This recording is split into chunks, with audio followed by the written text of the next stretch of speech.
Hey, what's going on, everybody? Thank you all for joining me at this time. My name is chhaviZaine, and I'm coming on to bring a message for the chosen. If you find this resonates with you in any way, please be sure to like, subscribe, leave a comment below. Let us know how it resonates with your circumstance. You can also check the comments section for the link to my website if you want to purchase any of my products or if you want to book a personal reading with me over the phone. So, chosen, I just have to say this, and it was a clear reminder for me when I received a message this morning from a family member. No shade to that particular person, right? Still got love for him. But one thing that I realize is that there are many people out here, chosen, who are mourning the lost version of you, right? The older version of you that is transitioned. I'm trying to think of the best way to say it. But the dead version of you. There are people that's out here mourning the dead version of you. And they're having a hard time accepting that that person is buried and will never return. It's very, very difficult when a lot of people who operated in a particular energy was used to you kind of clinging to them, whether you had emotional codependency on them, financial codependency, trauma bonding relationships. You might have shared a lot of past traumas, right? You might have grown up in a certain environment and experienced particular things, and that was the common bond.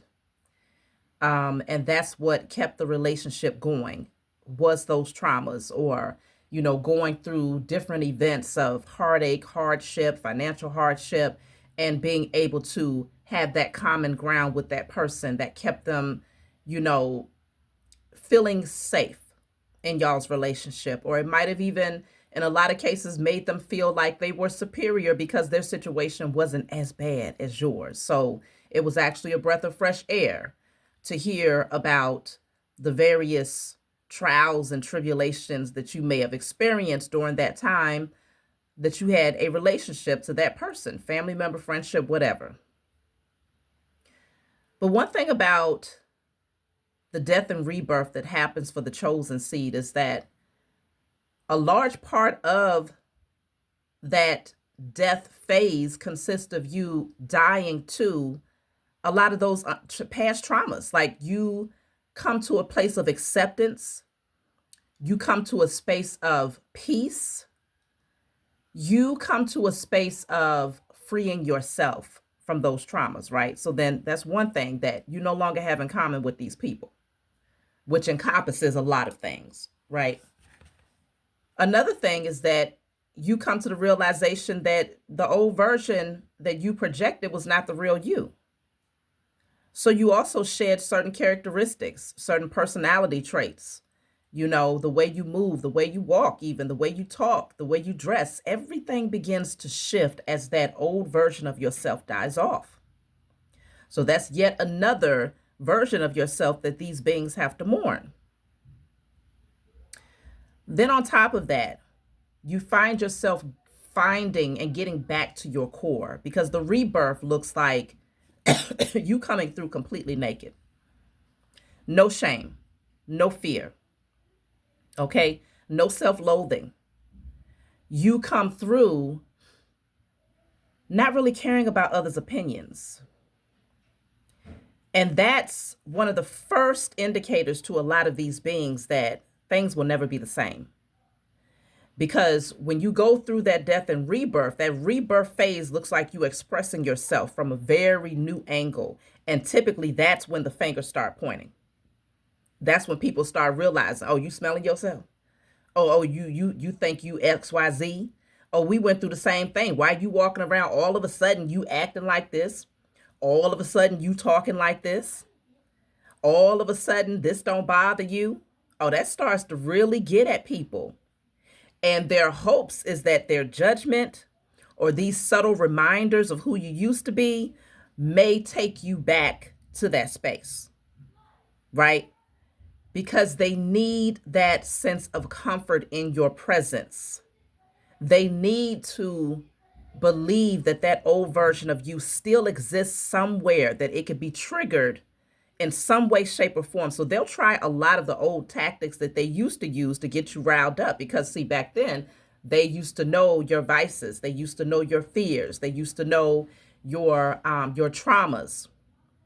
So that kind of gave these beings a leg up in your past energy, because they could use that as a means to pull you back in, put you back to sleep, pull you back into the zone of the sheeple and the sleeple. That's the best way I can say it.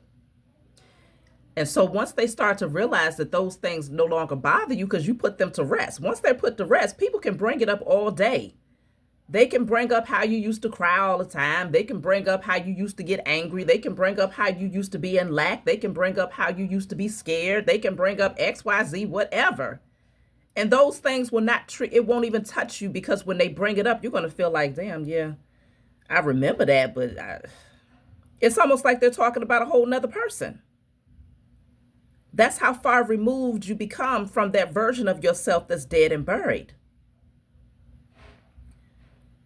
And it's not that you don't value those experiences, but you've accepted them and they are no longer a part of your new reality.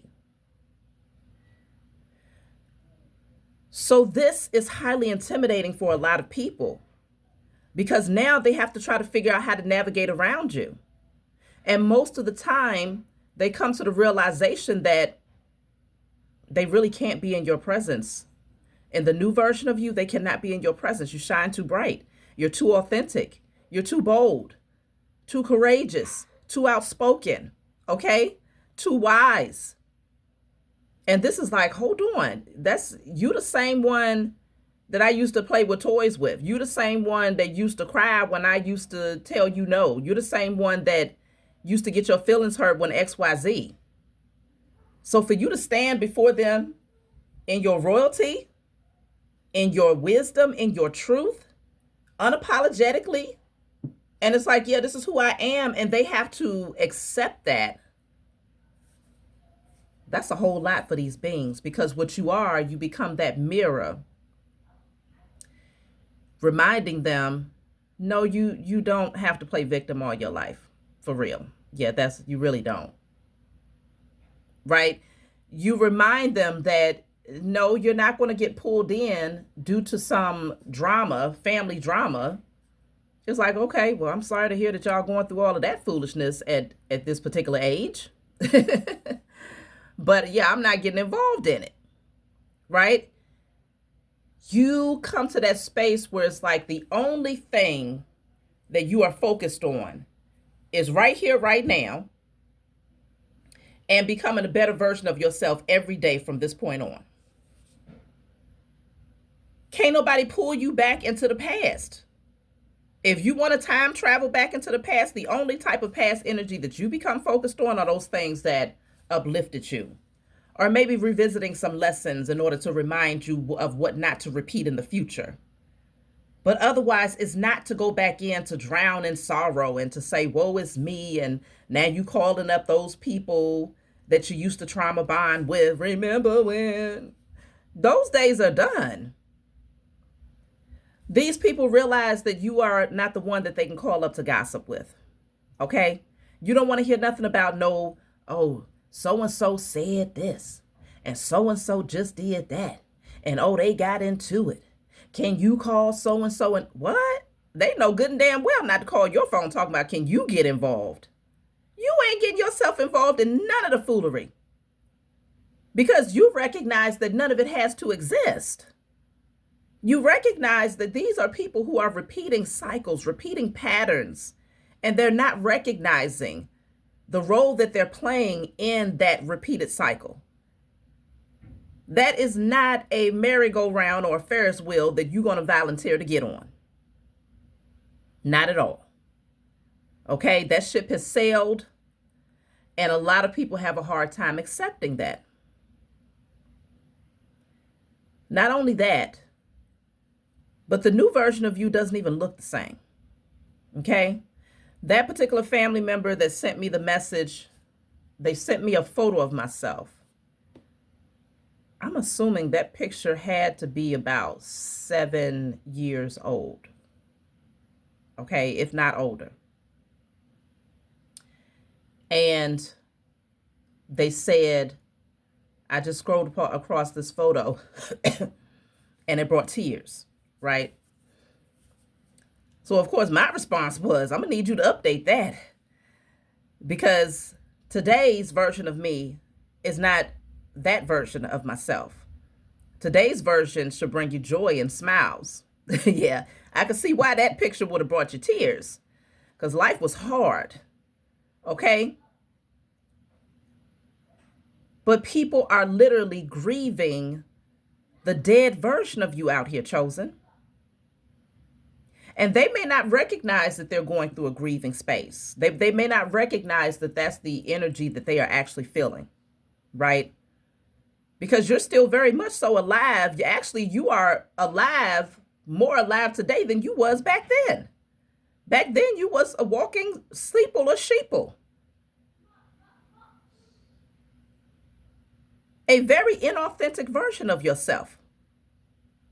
Dense in your energy, dealing with survival mode. Some going through depression, anxiety, fear. All types of low vibrational energy is what you carried on your shoulders back then. But the version of you today is life. You are the example of life, walking in the flesh. And it's like, well, rather than mourning the version of you that's never coming back, why not celebrate the version of you that is here to stay? You see what I'm saying? Sometimes people would much rather dive into the memory of who you used to be than to fast forward and to see you for who you are today, because seeing you for who you are today again reminds them that they have not changed. It's a very painful reminder that they're still stuck. And a lot of times that creates tension between people. It's very intimidating, because it's like a lot of these beings are not ready to face themselves. They're not ready to come out of victimhood mentality.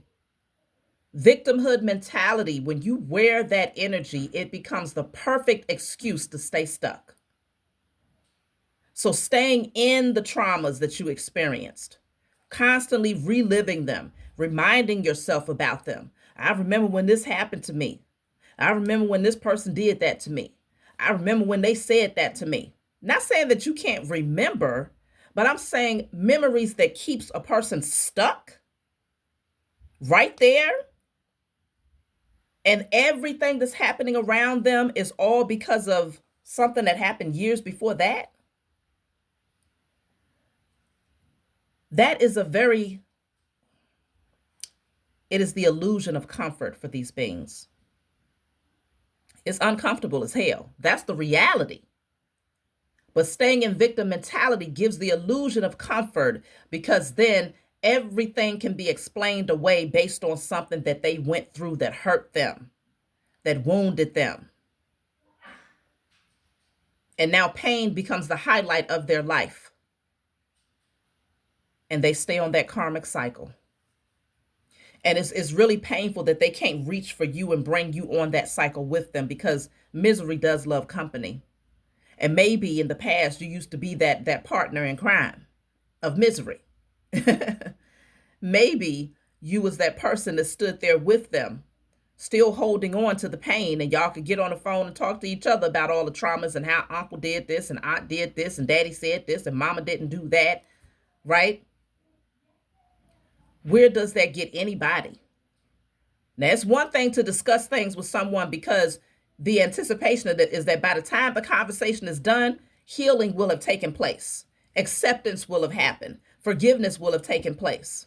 But if you're just sitting on the phone and talking about the same traumas over and over again, ain't nothing changing. Yeah, because see, they was wrong. They should not have did that. Because if they would not have done that, my life would have been different.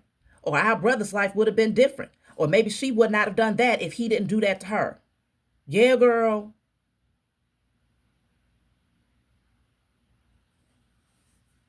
You're no longer engaging. You don't even have the interest. You can't stomach it.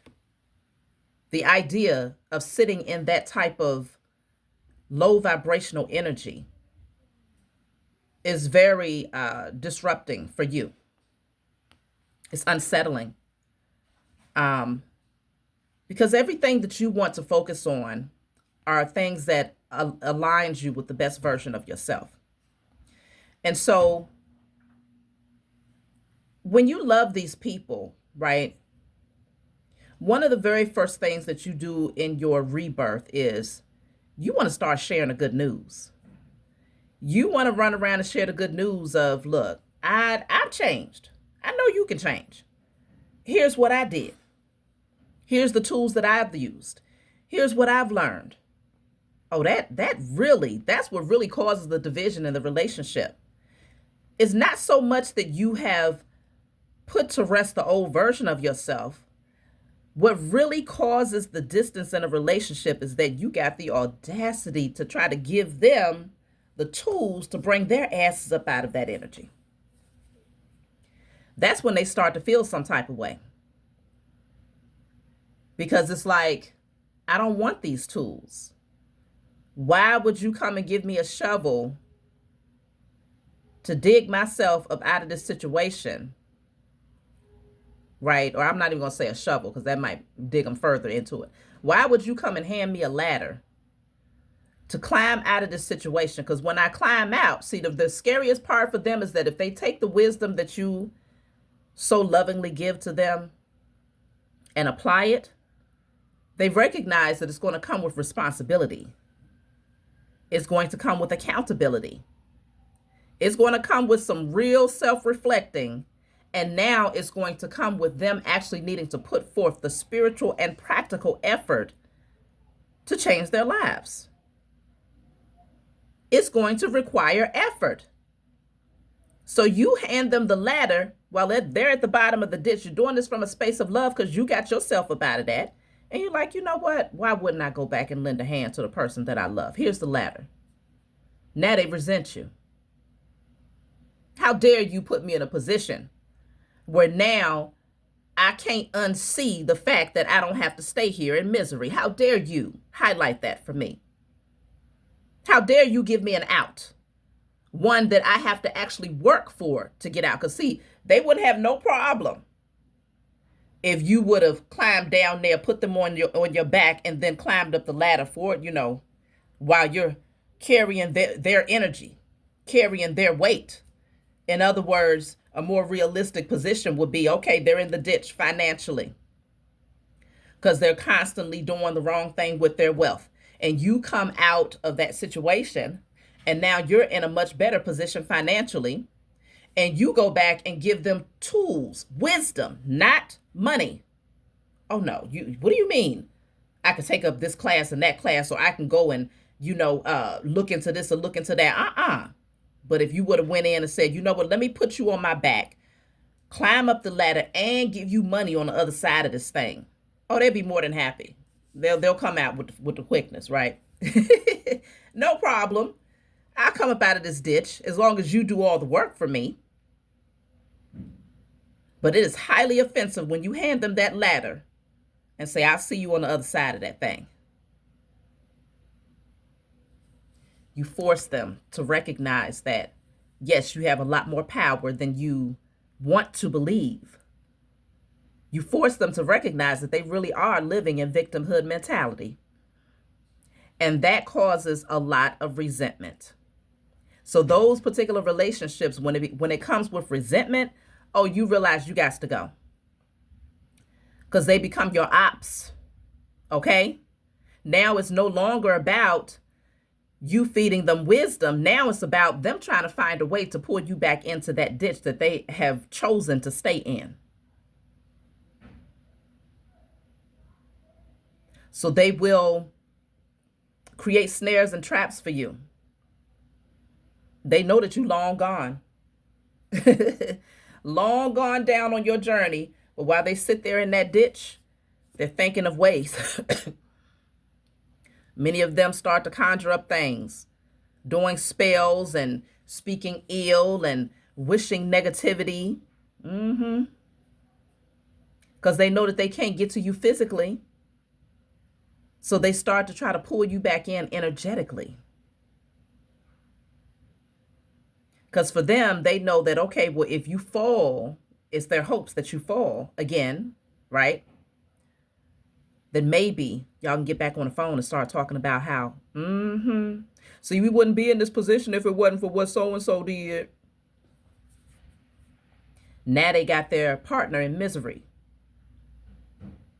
back by their side in the ditch with them. Those days are done. You're not going back. So just know that as we usher in year one, still, that releasing energy is still happening, right? Up until March. As we're pushing through into year one energy, y'all, consider a lot of grieving is happening right now. So don't be surprised if you get those texts. Don't be surprised if you get those phone calls. Don't be surprised if, this is the true era of grieving. We are entering into a whole new 9-year cycle. If they thought you was changed back then, they can't even imagine what's getting ready to happen over the next 9 years of your life. You are constantly evolving to the point where these beings cannot even find you energetically. That's how high vibrational your energy is at this point. They can't even find you energetically.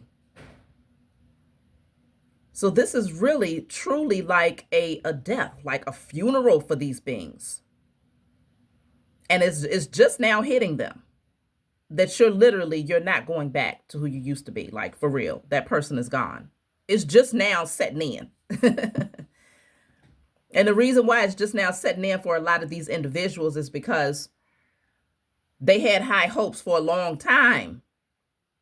But the more that you kept disproving and showing them that you really don't engage, you really don't care, you're really not interested, you really are focused in other directions, you're really not overly concerned with what they got going on, you're really not blowing up their phone, you're really not, you see what I'm saying? They are now coming to the space of having to accept that, you're never going back. So they have a choice to level up. That's really what it comes down to. You're not going to slow down on your pathway and wait for them in hopes that, okay, well, maybe I'll just stay right here. I won't keep shining too bright, because if I shine too bright, eventually I'm going to become invisible to these people. Let me just stay right here and just give them some time to catch up on the journey. No. You have too much to do. And the fact that you're dedicated to your path, automatically you're just going to continue to evolve higher and higher and higher until eventually it really does get to that space where there is no reuniting in certain relationships. You might have a conversation with these people, but you will feel like total strangers. There will be nothing to talk about. Because the only thing you want to talk about is the great things that's happening in your life. And the only thing they want to talk about are the terrible things that's happening in theirs. There's no commonality here. They don't want to hear about the great things that's happening in your life because it reminds you of what they could do in order to change their situation. It reminds them of what they could do to change their situation. They don't want to hear, you don't want to hear about the bad things that's happening in their life because it reminds you of what you would never return to. So it's like trying to mix oil and water and trying to rekindle something that can never really be revived because there's no common thread except for the past. And that's the very thing that you are not interested in revisiting.